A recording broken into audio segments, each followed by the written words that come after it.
agradecer ao Marcos da Ortetrem, né, que idealizou esse espaço aqui da Praça Cerâmica, vai me matar, da Praça da Alvenaria Estrutural, da alvenaria. A alvenaria também é uma alvenaria cerâmica, né? Mas acho que foi uma ideia que ele teve, que deu super certo. Estamos aqui com muitos fornecedores e com soluções. Achei extremamente interessante esse espaço, Marcos. Parabéns. Obrigado. Né? Então eu sou o outro lado da ARFO, né? Vocês estiveram até agora com o Luiz Sérgio falando sobre a alvenaria estrutural, e foi da alvenaria estrutural que a gente nasceu. Né? Temos aqui vários integrantes do escritório, e é bom que quem trabalha hoje com a parte de alvenaria sem função estrutural entenda que vários dos conceitos que o Luiz Sérgio apresentou fazem parte do nosso DNA. Porque o que a gente faz hoje na alvenaria sem função estrutural nada mais é do que trazer todos esses conceitos que a alvenaria estrutural proporcionou na parte de vedação. Né? Então a gente não viu a apresentação do Luiz Sérgio, mas só uma coisa rapidinha aqui. Né? Nós temos 28 anos de mercado, mais de 2.500 projetos, em todos os tipos que a gente faz, e somos hoje trabalhando na ARFO 70 profissionais, entre arquitetos, engenheiros, tecnólogos, estagiários.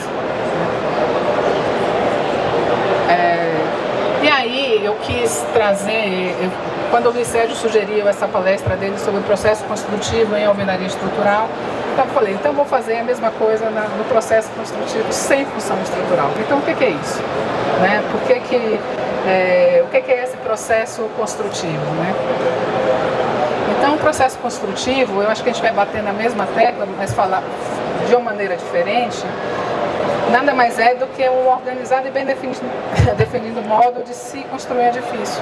Ou seja, a gente tem que planejar. A gente não faz projeto de arquitetura, a gente não faz projeto de estrutura, a gente não faz projeto de instalações, a gente não faz projeto dos revestimentos. Né? O foco do processo construtivo de vedação sem função estrutural é na produção. Então todo o trabalho que a gente faz quando a gente trabalha com a alvenaria ou sistemas construtivos de vedação, não necessariamente em alvenaria, a gente está sempre com foco na produção. Ou seja, a gente está com foco no planejamento. E aí eu quis mostrar para vocês que o processo de o processo construtivo da vedação sem função estrutural, ele passa por essas etapas aqui. Ele passa pelo projeto, né? Ele passa pela execução, pelo fluxo de obra e pela logística de materiais e equipamentos. Então, eu vou passar rapidamente por todos eles, só para vocês entenderem que parece simples, mas a nossa atividade, de uma certa maneira, é complexa. Né? A gente capta informações em várias instâncias diferentes. Então, o projeto, para a gente começar lá no começo, como o Luiz Sérgio falou, a gente precisa de parâmetros. Quando a gente faz projeto de estrutura em alvenaria, é relativamente fácil, porque a gente, na verdade, está fazendo o projeto de estrutura, que é o corpo central, é a coluna vertebral da edificação. Quando a gente está falando em alvenaria sem função estrutural, eu tenho claro que o foco da gente não é a estrutura, o foco da gente, por ser a produção, significa que a gente tem que ter parâmetros muito bem definidos para fazer esse projeto, né? Porque senão qual a finalidade de contratar um projeto que não é estrutura, não é arquitetura, não é instalações, né? Então a gente tem que quais são esses parâmetros de projeto, né? Então a primeira coisa que a gente faz é definir quais são os materiais que a gente vai trabalhar nesse empreendimento. É bloco de concreto? Que bloco de concreto é? Bloco cerâmico? É drywall? Que sistema é esse, né? Depois a gente define também quais são os vãos e folgas de instalações de esquadrias, quais são os conceitos de elétrica, né? Eu posso ter elétrica embutida, elétrica aérea, eu posso ter caixinha colocada com serra-copo, como teve na apresentação do Luiz Sérgio, eu posso ter uma central de corte para instalação de esquadrias, né? A gente tem também uma série de detalhes que a gente tem que estudar. O Sérgio mostrou pronto, eu estou mostrando aqui como é o processo, né? A gente estuda com o cliente, vai usar pré-moldado, que pré-moldado é esse, como vai ser a junta, vai ser preenchida, não vai ser preenchida. A hidráulica a mesma coisa, né? A hidráulica a gente vai fazer a hidráulica, eu vou furar antes, vou furar depois, como eu vou fazer essa marcação de hidráulica na laje. O nosso trabalho, quando a gente trabalha sem função estrutural, é sempre ser um braço da obra, é quase como se a gente fosse um engenheiro da obra sem ser, né? A gente está pensando com a cabeça dele, eu tenho que produzir essa obra, que ferramentas eu posso ter para me ajudar, né? E aí a gente tem o projeto, a integração de sistemas que o Luiz Sérgio mostrou lá, que acaba dando num shaft como esse, é uma coisa que começa assim. A gente tem todos os projetos colocados e analisados um sobre o outro. Pode ser 2D, pode ser no BIM, pode ser da forma que for. Mas a gente tem que ter em mente se todos os sistemas que estão colocados ali, arquitetura, estrutura, instalações, eles têm coerência entre si para que funcione na obra, né? Então aí depois a gente vai soltar ferramentas de trabalho, né? Não pode sair dali, senão dá microfonia. Que são as plantas de locação de elétrica, de hidráulica, para que tudo funcione, né, gente? Porque, veja, a gente que faz projetos de vedação sem função estrutural, a gente lança uma planta com a marcação de todos os furos de hidráulica, ralo, furo de lavatório. Você pergunta, isso é alvenaria? Isso, quer dizer, isso é parede? Não, isso não é parede. Mas a gente precisa que todo o processo funcione e dê certo, né? Então a gente tem todo esse arcabouço de informações que a gente tem que dar conta, né? E aí a gente tem também no nosso escopo de projeto requisitos, né, que a norma de desempenho trouxe, que tanto faz para paredes internas como as paredes externas. Para paredes internas eu tenho que pensar em desempenho estrutural, desempenho acústico, resistência ao fogo, né? Então, por exemplo, aqui tem um exemplo sobre o desempenho acústico. Normativamente falando, a gente tem os índices de isolamento acústico de parede por parede, dependendo dos ambientes que eles estão inseridos. E a gente tem que obedecer isso e orientar o cliente. Cada solução dessa vai demandar uma solução diferente da parede, né? E aí vem a pergunta, o que é uma parede, né? Porque muitas vezes essa parece ser uma pergunta besta, mas não é. Na alvenaria estrutural, o que é uma parede é a estrutura, mas não alvenaria de vedação, ou desculpe, uma alvenaria sem função estrutural, o que é uma parede? Ela tem requisitos a ser atendidos. Existe uma diferença muito grande, uma confusão muito grande no mercado, do que é parede e o que é divisória. A divisória é qualquer coisa que eu vou dividir dois ambientes, mas as paredes elas têm requisitos muito específicos. Eu tenho que ter resistência mecânica, eu tenho que ter isolamento acústico, isolamento térmico, tempo de resistência ao fogo. Então tudo isso faz parte de um projeto de alvenaria sem função estrutural, né? E a norma de desempenho trouxe isso, e fazendo propaganda aqui do stand vizinho, que eu vou passar rapidamente. Estou falando isso porque tanto isso daqui veio do manual da cerâmica City, está na internet, quem quiser baixar, é gratuito. E a Bloco Brasil tem esse manual de desempenho, tá? O bloco de concreto tem uma vantagem sobre o bloco cerâmico, porque ele é normatizado como componente, diferente do bloco cerâmico. Então você tem norma de componente, e uma vez seguida essa norma, a gente pode usar esse manual feito pela Bloco Brasil, que integram vários associados. E tem muitas respostas aos requisitos da norma de desempenho. É gratuito, basta entrar no site da Bloco Brasil e baixar esse manual, tá? Vou passar rapidamente, só queria mostrar para vocês. Então, nesse manual vai ter os resultados de ensaio de corpo mole e corpo duro, que são engraçados, mas esses ensaios, eles são ensaios para testar a resistência mecânica do bloco. Numa alvenaria estrutural é um pouco diferente, porque, veja, como a parede é estrutura, a preocupação é muito superior a essa daqui. Aqui eu estou preocupada se eu bater numa parede, essa parede vai cair ou não. Ou se eu empurrar uma mesa, essa parede vai aguentar. Então são esses os requisitos que eu tenho aqui. Por quê? Porque eu posso ter um componente muito frágil. Afinal de contas, não é a estrutura do prédio. Então, a norma de desempenho me trouxe esses parâmetros para atendimento da resistência mecânica, né? Então, tudo isso tá na Bloco Brasil, né? A gente tem todos esses ensaios que estão lá, desde ensaio de tipologia de porta, de bateção de porta. Esse daqui, que é E só um detalhe para quando vocês forem consultar o manual da Bloco Brasil, eles sempre ensaiaram a parede menos resistente para determinados requisitos. Então, por exemplo, quando eu tenho aqui um ensaio um bloco de classe C, os blocos da alvenaria de concreto, os blocos de concreto, eles têm classificação A, B e C. A e B são blocos estruturais e C são blocos de vedação.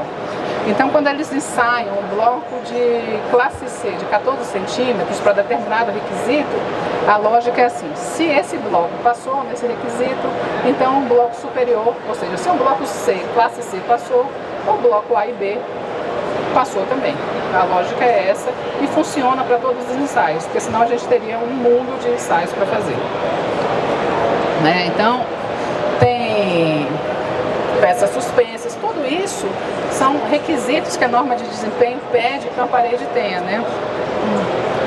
Resistência ao fogo. Resistência ao fogo é um requisito extremamente importante que precisa ser atendido, né? Então a gente tem ensaios tanto dos blocos estruturais como de vedação,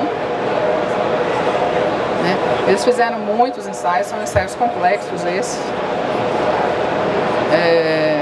Tem a parte do desempenho térmico. Desempenho térmico, ele aí eu estou falando de fachada, porque os sistemas de vedação, os sistemas de vedação de uma edificação, seja ela estrutural ou não, podem ser internas ou externas. Então, no caso de sistemas externos, eu preciso pensar também na parte de desempenho térmico. A cereja do bolo, que todo mundo quer saber, que é a resistência acústica, né? O desempenho acústico, resistência não, desempenho acústico. Então tem vários ensaios com vários resultados, né?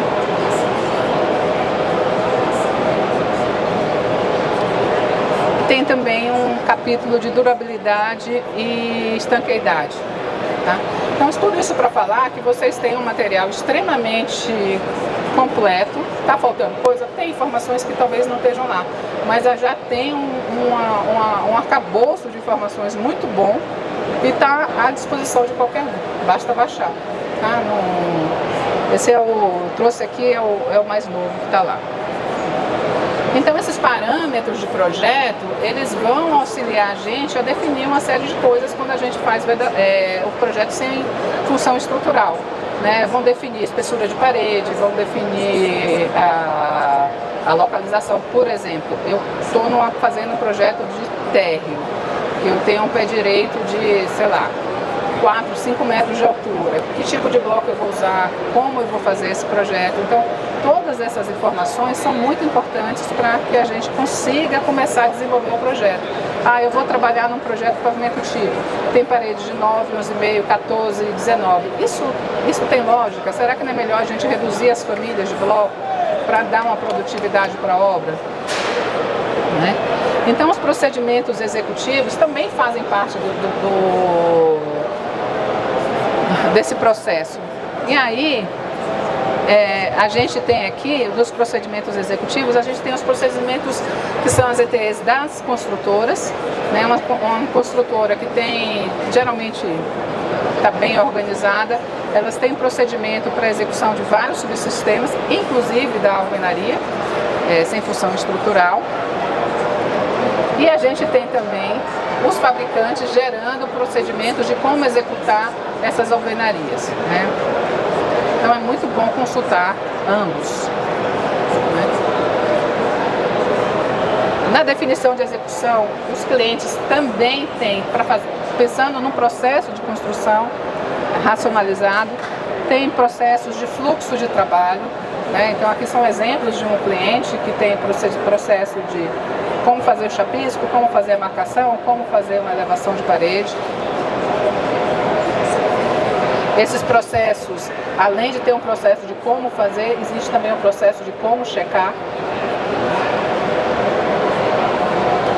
A logística de materiais e equipamentos, a gente tem que pensar que quando você está falando em organização, a gente tem que entender quais são os materiais que fazem parte daquele processo, quais são as ferramentas que fazem parte daquele processo, como é que eu vou armazenar os insumos, como é que eles vão ser transportados para o local de execução. Então, tudo isso, qual é a produtividade de homem-hora para executar determinados projetos, né? Qual é o resíduo, eu tenho ou não tenho infraestrutura para fazer a execução daquela parede, naquele lugar, tenho água, tenho eletricidade, vou precisar disso, quer dizer, ou seja, eu tenho que organizar. Na parte de logística, a gente faz de vez em quando uns projetos, mas pode ser só um exemplo aqui, né? Um projeto da onde estão todos os componentes que vão ser necessários para a execução dessas paredes, né? Então esse estudo é extremamente ligado ao canteiro de obras. Então vem uma alocação de todos os elementos, a descrição disso para controle dessa execução, né? Então, assim, como eu estava querendo falar para vocês sobre o processo construtivo racionalizado, sem função estrutural, eu fiquei muito focada em mostrar para vocês que para a gente conseguir isso, a gente precisa ter muito claramente que a gente precisa de um planejamento do projeto até a obra. Se a gente não conseguir esse planejamento, que vem lá de trás, provavelmente a gente não vai ter o resultado que a gente quer.